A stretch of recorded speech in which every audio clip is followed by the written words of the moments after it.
जिथे असीं गुरु रविदास जी के जीवन के उपर समुची झात पाई आ ते असीं देखिया कि उन्हां दे जीवन दे विच वख-वख अहम घटनावां की वापरियां, किहड़े-किहड़े बिरतांत उन्हां दे नाल जिहड़े आ ब्राह्मणवाद ने सिरजे आ। ਉਹਦੇ ਨਾਲ ਹੀ ਉਹਨਾਂ ਦੇ ਜੀਵਨ ਦੇ ਵਿੱਚ ਇੱਕ ਅਹਿਮ ਸ਼ਖਸੀਅਤ, ਇੱਕ ਅਹਿਮ ਕਰੈਕਟਰ ਸੀ ਮੀਰਾਬਾਈ। ਹੁਣ ਅਸੀਂ ਮੀਰਾਬਾਈ ਦੇ ਬਾਰੇ ਜਾਣਦੇ ਹਾਂ ਕਿ ਮੀਰਾਬਾਈ ਕੌਣ ਸੀ। ਅਸਲ ਵਿੱਚ ਮੀਰਾਬਾਈ ਕ੍ਰਿਸ਼ਨ ਦੀ ਭਗਤ ਸੀ ਤੇ ਜਦੋਂ ਉਹ ਗੁਰੂ ਰਵਿਦਾਸ ਜੀ ਦੇ ਸੰਪਰਕ ਵਿੱਚ ਆਈ ਤੇ ਬਾਅਦ ਵਿੱਚ ਉਹ ਸ਼ਬਦ ਗੁਰੂ ਦੇ ਨਾਲ ਜੁੜ ਗਈ ਅਤੇ ਗੁਰੂ ਰਵਿਦਾਸ ਜੀ ਦੀ ਚੇਲੀ ਬਣ ਗਈ। ਕੁਝ ਸਰੋਤੇ ਕਹਿੰਦੇ ਆ ਕਿ ਮੀਰਾਬਾਈ ਦਾ ਵਿਆਹ ਰਾਣਾ ਸਾਂਗਾ ਦੇ ਪੁੱਤਰ ਨਾਲ ਹੋਇਆ ਸੀ ਤੇ ਕੁਝ ਸਰੋਤੇ ਕਹਿੰਦੇ ਆ ਕਿ ਮੀਰਾਬਾਈ ਦਾ ਵਿਆਹ ਰਾਣਾ ਸਾਂਗਾ ਦੇ ਭਤੀਜੇ ਭੋਜਰਾਜ ਦੇ ਨਾਲ ਹੋਇਆ ਸੀ। ਵਿਆਹ ਦੇ 9 ਸਾਲ ਬਾਅਦ ਮੀਰਾਬਾਈ ਦੇ ਪਤੀ ਦੀ ਮੌਤ ਹੋ ਗਈ। ਰਾਣਾ ਸਾਂਗਾ, ਜਿਸ ਨੂੰ ਰਾਣਾ ਸੰਗਰਾਮ ਸਿੰਘ ਵੀ ਕਿਹਾ ਜਾਂਦਾ ਹੈ, ਉਸ ਦੀ ਮੌਤ 1527 ਈਸਵੀ ਦੇ ਵਿੱਚ ਹੋਈ ਤੇ ਸਮੰਤਾ ਨੇ ਉਸ ਨੂੰ ਜ਼ਹਿਰ ਦੇ ਕੇ ਕਤਲ ਕੀਤਾ। ਮੀਰਾਬਾਈ ਦੇ ਬਾਰੇ ਵਿੱਚ ਜਿੰਨੇ ਵੀ ਸਰੋਤ ਸਾਡੇ ਕੋਲੇ ਹਨ ਉਹ ਸਾਰੇ ਸੈਕੰਡਰੀ ਹਨ।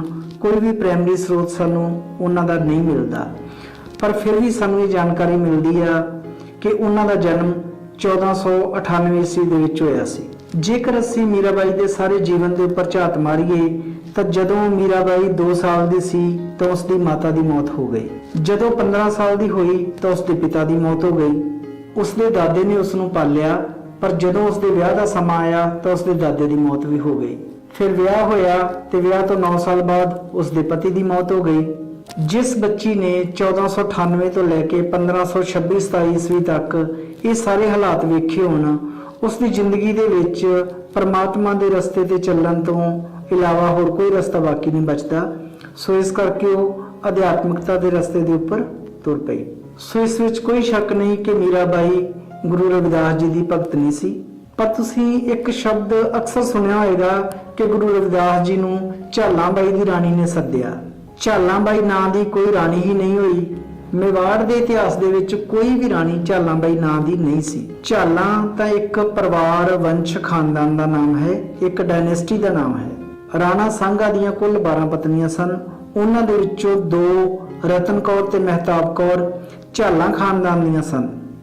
ਇਸੇ ਕਰਕੇ ਉਹਨਾਂ ਨੂੰ ਝਾਲਾਂ ਦੀਆਂ ਰਾਣੀਆਂ ਕਿਹਾ ਜਾਂਦਾ ਸੀ।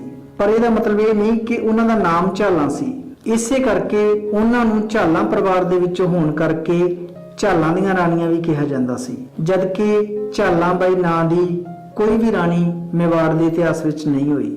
ਇਹਨਾਂ 2 ਰਾਣੀਆਂ ਦੇ ਵਿੱਚੋਂ ਇੱਕ ਗੁਰੂ ਰਵਿਦਾਸ ਜੀ ਦੀ ਉਪਾਸਕ ਸੀ ਅਤੇ ਉਹ ਰਿਸ਼ਤੇ ਦੇ ਵਿੱਚ ਮੀਰਾਬਾਈ ਦੀ ਚਾਚੀ ਸੱਸ ਲੱਗਦੀ ਸੀ। ਮੀਰਾਬਾਈ ਆਪਣੀ ਚਾਚੀ ਦੇ ਰਾਹੀਂ ਹੀ ਗੁਰੂ ਰਵਿਦਾਸ ਜੀ ਦੇ ਸੰਪਰਕ ਵਿੱਚ ਆਈ ਸੀ ਤੇ ਬਾਅਦ ਵਿੱਚ ਉਹਨਾਂ ਨੇ ਗੁਰੂ ਰਵਿਦਾਸ ਜੀ ਤੋਂ ਨਾਮਦਾਨ ਲਿਆ।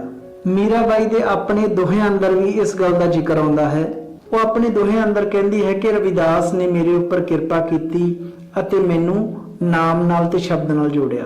ਹੁਣ ਵੇਖਣ ਵਾਲੀ ਗੱਲ ਇਹ ਹੈ ਕਿ ਮੇਵਾੜ ਘਰਾਣੇ ਦੀ ਇੱਕ ਨੂੰਹ ਗੁਰੂ ਰਵਿਦਾਸ ਜੀ ਦੀ ਭਗਤਨੀ ਬਣਦੀ ਹੈ ਤਾਂ ਉਹ ਇੰਨਾ ਵੱਡਾ ਘਰਾਣਾ ਇਹ ਗੱਲ ਕਿਵੇਂ ਸਵੀਕਾਰ ਕਰੇ ਕਿ ਸਾਡੇ ਘਰਾਣੇ ਦੀ ਨੂੰਹ ਜਿਹੜੀ ਆ ਉਹ ਕਿਸੇ ਦੀ ਭਗਤਨੀ ਬਣੇ, ਤੇ ਭਗਤਨੀ ਵੀ ਉਸ ਦੀ ਬਣੇ ਜੋ ਆਦਮੀ ਦਲਿਤ ਹੈ।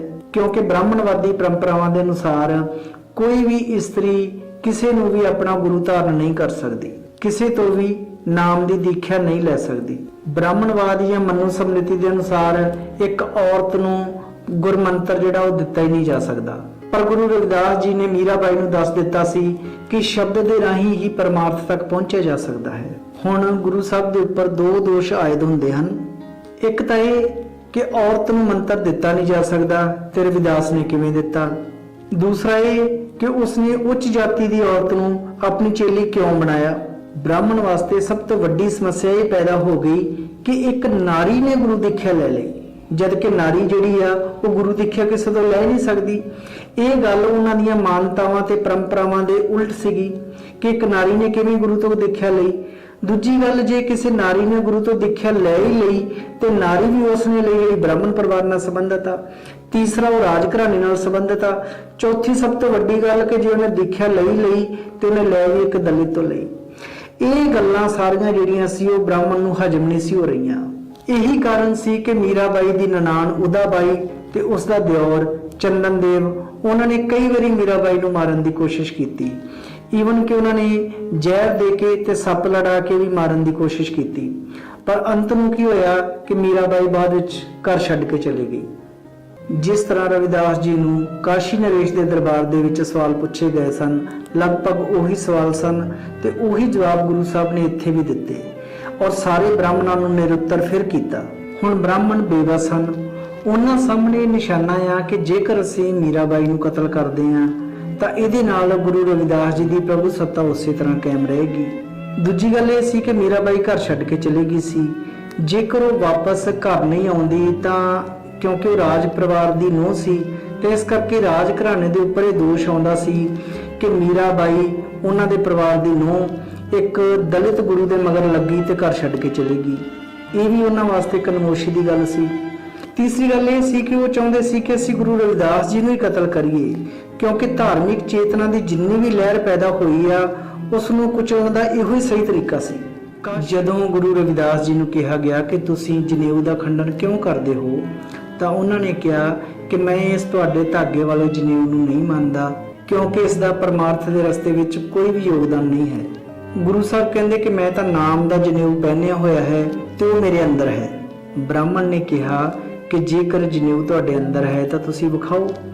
ਜਦ ਗੁਰੂ ਰਵਿਦਾਸ ਜੀ ਨੇ ਰੰਬੀ ਦੇ ਨਾਲ ਆਪਣੀ ਛਾਤੀ ਨੂੰ ਚੀਰਿਆ ਤਾਂ ਇਸ ਤਰ੍ਹਾਂ ਕਰਨ ਕਰਕੇ ਗੁਰੂ ਸਾਹਿਬ ਦੀ ਮੌਤ ਹੋ ਗਈ। ਇਹ ਸਾਰਾ ਬਿਰਤਾਂਤ ਬ੍ਰਾਹਮਣ ਨੇ ਇਸ ਤਰ੍ਹਾਂ ਘੜਿਆ, ਪਰ ਇਹ ਬਿਰਤਾਂਤ ਜੋ ਘੜਿਆ ਗਿਆ ਇਹ ਸਾਰਾ ਕੁਝ ਉਹਨਾਂ ਦੀ ਸ਼ਹਾਦਤ ਨੂੰ ਛੁਪਾਉਣ ਵਾਸਤੇ ਸੀ। ਬ੍ਰਾਹਮਣਾਂ ਨੇ ਉਸੇ ਹੀ ਚਿਤੌੜਗੜ੍ਹ ਕਿਲੇ ਦੇ ਅੰਦਰ ਰਵਿਦਾਸ ਜੀ ਨੂੰ ਭਾਈ ਮਨੀ ਸਿੰਘ ਜੀ ਦੇ ਵਾਂਗੂ ਬੰਦ-ਬੰਦ ਕੱਟ ਕੇ ਸ਼ਹੀਦ ਕੀਤਾ। ਜਿਸ ਜਗ੍ਹਾ ਦੇ ਉੱਪਰ ਗੁਰੂ ਰਵਿਦਾਸ ਜੀ ਦਾ ਅੰਤਮ ਸੰਸਕਾਰ ਕੀਤਾ ਗਿਆ ਉਸ ਜਗ੍ਹਾ ਦੇ ਉੱਪਰ ਅੱਜ ਵੀ ਚਿਤੌੜਗੜ੍ਹ ਕਿਲੇ ਦੇ ਵਿੱਚ ਰੇਦਾਸ ਛਤਰੀ ਨਾਮ ਦੀ ਜਗ੍ਹਾ ਹੈਗੀ ਆ। ਆਰਕੀਓਲੋਜੀਕਲ ਡਿਪਾਰਟਮੈਂਟ ਦੇ ਵੀ ਸਾਰੇ ਐਵੀਡੈਂਸ ਇਹੋ ਹੀ ਕਹਿੰਦੇ ਆ ਕਿ ਗੁਰੂ ਰਵਿਦਾਸ ਜੀ ਨੂੰ ਇੱਥੇ ਬੰਦ-ਬੰਦ ਕੱਟ ਕੇ ਸ਼ਹੀਦ ਕੀਤਾ ਗਿਆ ਜਾਂ ਬਹੁਤ ਹੀ ਬੁਰੇ ਤਰੀਕੇ ਦੇ ਨਾਲ ਉਹਨਾਂ ਨੂੰ ਜਿਹੜਾ ਸੀ ਉਹ ਸ਼ਹੀਦ ਕੀਤਾ ਗਿਆ।